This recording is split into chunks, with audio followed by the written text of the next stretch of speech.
Wake Robin by John Burroughs, Chapter 2, In the Hemlocks. Most people receive with incredulity a statement of the number of birds that annually visit our climate. Very few even are aware of half the number that spend the summer in their own immediate vicinity. We little suspect, when we walk in the woods whose privacy we are intruding upon, what rare and elegant visitants from Mexico, from Central and South America, and from the islands of the sea are holding their reunions in the branches over our heads, or pursuing their pleasure on the ground before us. I recall the altogether admirable and shining family which Thoreau dreamed he saw in the upper chambers of Spalding's woods, which Spalding did not know lived there, and which were not put out when Spalding, whistling, drove his team through their lower hills. They did not go into society in the village. They were quite well. They had sons and daughters. They neither wove nor spun. There was a sound as of suppressed hilarity. I take it for granted that the forester was only saying a pretty thing of the birds, though I have observed that it does not sometimes annoy them when Spalding's cart rumbles through their house. Generally, however, they are as unconscious of Spalding as Spalding is of them.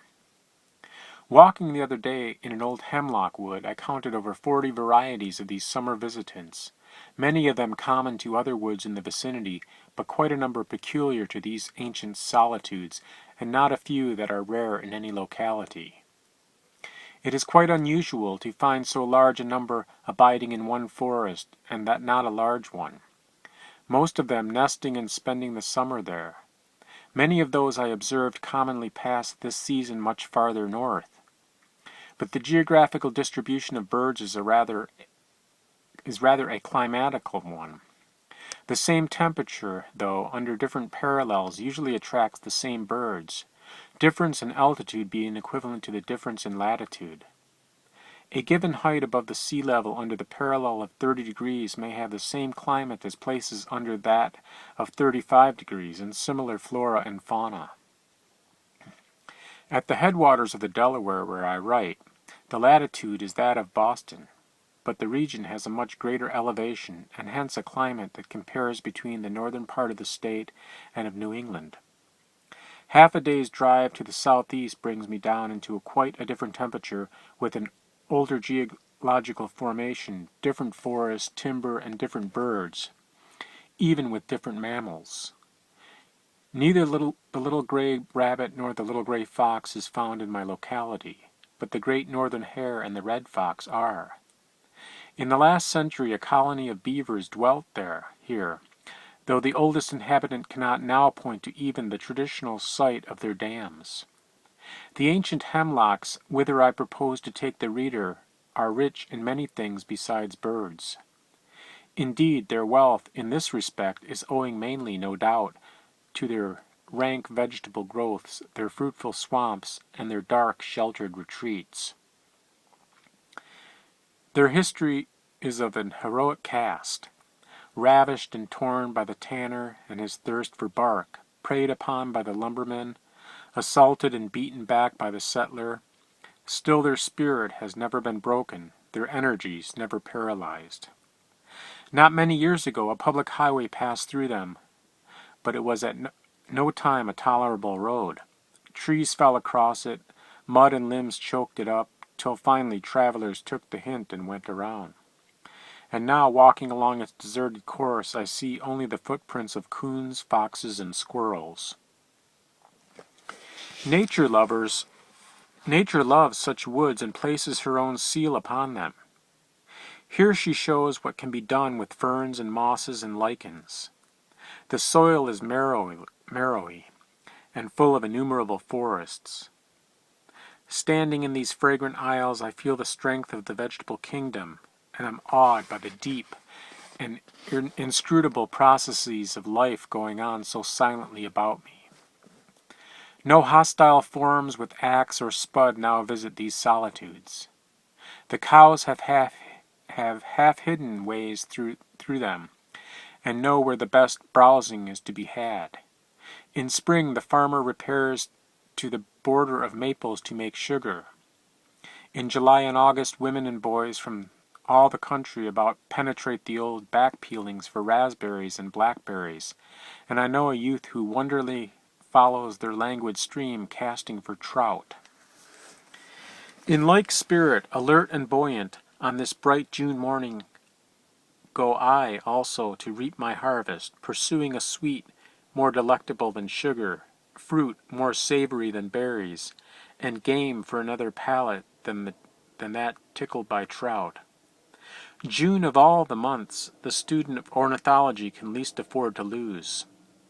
Most birds are nesting then, and in full song and plumage. And what is a bird without its song? Do we not wait for the stranger to speak? It seems to me that I do not know a bird till I have heard its voice. Then I come nearer it at once, and it possesses a human interest to me. I have met the gray-cheeked thrush in the woods and held him in my hand. Still I do not know him. The silence of the cedar bird throws a mystery about him which neither his good looks nor his petty larcenies in cherry time can dispel. A bird's song contains a clue to its life, and it establishes a sympathy, an understanding between itself and the listener. I descend a steep hill and approach the hemlocks through a large sugar bush. When 20 rods distant, I hear all along the line of the forest the incessant warble of the red-eyed vireo, cheerful and happy as the merry whistle of a schoolboy. He is one of our most common and widely distributed birds. Approach any forest at any hour of the day, in any kind of weather from May to August, in any of the middle or eastern districts, and the chances are that the first note you will hear will be his. Rain or shine, before noon or after, in the deep forest or in the village grove, when it is too hot for the thrushes or too cold and windy for the warblers, it is never out of time or place for this little minstrel to indulge his cheerful strain. In the deep wilds of the Adirondacks, where few birds are seen and fewer heard, his note was almost constantly in my ear. Always busy, making it a point never to suspend for one moment his occupation to indulge his musical taste, his lay in that of industry and contentment. There is nothing plaintive or especially musical in his performance, but the sentiment expresses is eminently that of cheerfulness. Indeed, the songs of most birds have some human significance which I think is the source of the delight we take in them. The song of the bobolink to me expresses hilarity. The song sparrow's faith, the blackbird's love, the catbird's pride, the white-eyed flycatcher's self-consciousness. That of the hermit thrush, spiritual serenity, while there is something military in the call of the robin. The red-eye is classed among the flycatchers by some writers, but is much more of a worm-eater, and has few of the traits or habits in the muscicapa or the true sylvia. He resembles somewhat the warbling vireo, and the two birds are often confounded by careless observers. Both warble in the same cheerful strain, but the latter more continuously and rapidly. The red-eye is a larger, slimmer bird with a faint bluish crown and a light line over the eye. His movements are peculiar. You may see him hopping about the limbs, exploring the underside of the leaves, peering to the right and left, now flitting a few feet, now hopping as many and warbling incessantly, occasionally in a subdued tone which sounds from a very indefinite distance. When he has found a worm to his liking, he turns lengthwise of the limb and bruises its head with the beak before devouring it. As I enter the woods, the slate-colored snowbird starts up before me and chirps sharply. His protest, when thus disturbed, is almost metallic in its sharpness. He breeds here, and is not esteemed a snowbird at all. As he disappears at the near approach of winter and returns again in spring, like the song sparrow, and is not in any way associated with the cold and the snow. So different are the habits of birds in different localities. Even the crow does not winter here, and is seldom seen after December or before March. The snowbird or black chipping bird, as it is known among the farmers, is the finest architect of any of the ground builders known to me. The site of its nest is usually some low bank by the roadside near a wood. In a slight excavation with a partially concealed entrance, the exquisite structure is placed. Horse and cow hair are plentifully used, imparting to the interior of the nest great symmetry and firmness as well as softness. Passing down through the maple arches, barely pausing to observe the antics of a trio of squirrels, 2 gray ones and a black one, I cross an ancient brush fence and am fairly within the old hemlocks, and in one of the most primitive, undisturbed nooks. In the deep moss I tread as with muffled feet, and the pupils of my eyes dilate in the dim, almost religious light. The irreverent red squirrels, however, run and snicker at my approach, or mock the solitude with their ridiculous chattering and frisking. This nook is the chosen haunt of the winter wren. This is the only place, and these the only woods in which I find him in this vicinity. His voice fills these dim aisles as if aided by some marvelous sounding board. Indeed, his song is very strong for so small a bird, and unites in a remarkable degree brilliancy and plaintiveness. I think of a tremulous vibrating tongue of silver. You may know it is the song of a wren from its gushing lyrical character, but you must needs look sharp to see the little minstrel, especially while in the act of singing. He is nearly the color of the ground and the leaves. He never ascends the tall trees, but keeps low, flitting from stump to stump and from root to root, dodging in and out of his hiding places, and watching all intruders with a suspicious eye. He has a very pert, almost comical look. His tail stands more than perpendicular. It points straight toward his head. He is the least ostentatious singer I know of. He does not strike an attitude and lift up his head in preparation and, as it were, clear his throat, but sits there on a log and pours out his music, looking straight before him or even down at the ground. As a songster, he has but few superiors. I do not hear him after the first week in July.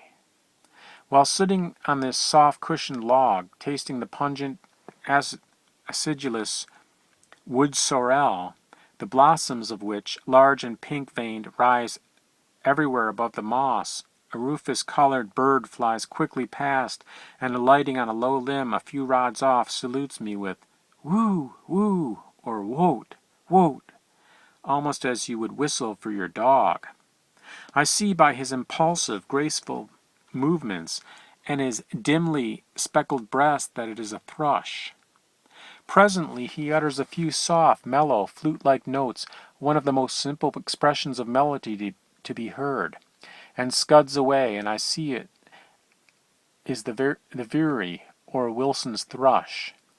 He is the least of the thrushes in size, being about that of a common bluebird, and he may be distinguished from his relatives by the dimness of his spots upon his breast. The wood thrush has very clear, distinct oval spots on a white ground. In the hermit, the spots run more into lines on a ground of a faint bluish white. In the veery, the marks are almost obsolete, and a few rods off his breast presents only a dull, yellowish appearance. To get a good view of him, you have only to sit down in his haunts, as in such cases he seems equally anxious to get a good view of you. From those tall hemlocks proceeds a very fine insect-like warble, and occasionally I see a spray tremble or catch the flit of a wing. I watch and watch till my head grows dizzy and my neck is in danger of permanent displacement, and still do not get a good view. Presently the bird darts, or as it seems, falls down a few feet in pursuit of a fly or a moth, and I see the whole of it, but in the dim light am undecided. It is for such emergencies that I have brought my gun. A bird in the hand is worth half a dozen in the bush, even for ornithological purposes, and no sure and rapid progress can be made in the study without taking life. Without procuring specimens. This bird is a warbler, plainly enough from his habits and manner, but what kind of warbler?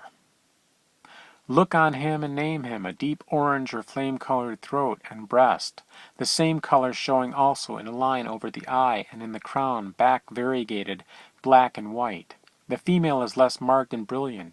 The orange-throated warbler would seem to be his right name, his characteristic cognomen, but no, he is doomed to wear the name of some discoverer, perhaps the first who rifled his nest or robbed him of his mate, Blackburn. Hence Blackburnian warbler. The burn seems appropriate enough, for in these dark evergreens his throat and breast show like a flame. He has a very fine warble, suggesting that of the redstart, but not especially musical. I find him in no other woods in this vicinity. I am attracted by another warble in the same locality and experience a like difficulty in getting a good view of the author of it. It is quite a noticeable strain, sharp and sibilant, and sounds well amid the old trees. In the upland woods of the beech and maple it is of a more familiar sound than in the solitudes. On taking the bird in hand one cannot help exclaiming, "How beautiful!" So tiny and elegant, the smallest of the warblers, a delicate blueback with a slight bronze-colored triangular spot between the shoulders, upper mandible black, lower mandible yellow as gold, throat yellow, becoming a dark bronze on the breast. Blue-yellow back he is called, though the yellow is much nearer a bronze. He is remarkably delicate and beautiful, the handsomest as he is, the smallest of the warblers known to me. It is never without surprise that I find amid these rugged, savage aspects of nature creatures so fairy and delicate, but such is the law. Go to the sea or climb the mountain, and with the ruggedest and the savagest you will find likewise the fairest and the most delicate. The greatness and minuteness of nature pass all understanding. Ever since I entered the woods, even while listening to the lesser songsters or contemplating the silent forms about me, a strain has reached my ears from out the depths of forest that to me is the finest sound in nature, the song of the hermit thrush. I often hear him thus a long way off, sometimes over a quarter of a mile away, when only the stronger and more perfect parts of his music reach me, and through the general chorus of wrens and warblers I detect this sound rising pure and serene, as if a spirit from some remote height were slowly chanting a divine accompaniment. This song appeals to the sentiment of the beautiful in me and suggests a serene religious beatitude as no other sound in nature does. It is perhaps more of an evening than a morning hymn, though I hear it at all hours of the day. It is very simple, and I can hardly tell the secret of its charm. "O spheral, spheral," he seems to say, "O holy, holy, O clear away, O clear up," interspersed with the finest trills and the most delicate preludes. It is not a proud, gorgeous strain like the tanager or the grosbeaks. Suggests no passion or emotion, nothing personal, but seems to be the voice of that calm, sweet solemnity one attains to in his best moments. It realizes a peace and a deep, solemn joy that only the finest souls may know. A few nights ago I ascended a mountain to see the world by moonlight, and when near the summit the hermit commenced his evening hymn a few rods from me. Listening to this strain on the lone mountain, with the full moon just rounded from the horizon, the pomp of your cities and the pride of your civilization seemed trivial and cheap. I have seldom known two of these birds to be singing at the same time in the same locality, rivaling each other like the wood thrush or the veery. Shooting one from a tree, I have observed another take up the strain from almost the identical perch in less than 10 minutes afterward. Later in the day, when I had penetrated the heart of the old bark peeling, I came suddenly upon one singing from a low stump, and for a wonder he did not seem alarmed, but lifted his divine voice as if his privacy was undisturbed. I open his beak and find the inside yellow as gold. I was prepared to find it inlaid with pearls and diamonds, or to see an angel issue from it. He is not much in the books. Indeed, I am acquainted with scarcely any writer on ornithology whose head is not muddled on the subject of our three prevailing song thrushes, confounding either their figures or their songs. A writer in the Atlantic gravely tells us the wood thrush is sometimes called the hermit, and then, describing the song of the hermit with great beauty and correctness, coolly ascribes it to the veery. The new Cyclopedia, fresh from the study of Audubon, says the hermit's song consists of a single plaintive note, and that the veery's resembles that of the wood thrush. The hermit thrush may be easily identified by his color, his back being a clear olive brown becoming rufous on his rump and tail. A quill from his wing placed beside one from his tail on a dark brown ground presents quite a marked contrast. I walk along the old road and note the tracks in the thin layer of mud. When do these creatures travel here? I have never yet chanced to meet one. Here a partridge has set its foot, there a woodcock. Here a squirrel or mink, there a skunk, there a fox. What a clear, nervous track Reynard makes! How easy to distinguish it from that of a little dog. It is so sharply cut and defined. A dog's track is coarse and clumsy beside it. There is as much wildness in the track of an animal as in its voice. Is a deer's track like a sheep's or a goat's? What winged-footed fleetness and agility may be inferred from the sharp, braided track of the gray squirrel upon the new snow? Ah, in nature is the best discipline. How wood life sharpens the senses, giving a new power to the eye, the ear, the nose. And are not the rarest and most exquisite songsters wood birds?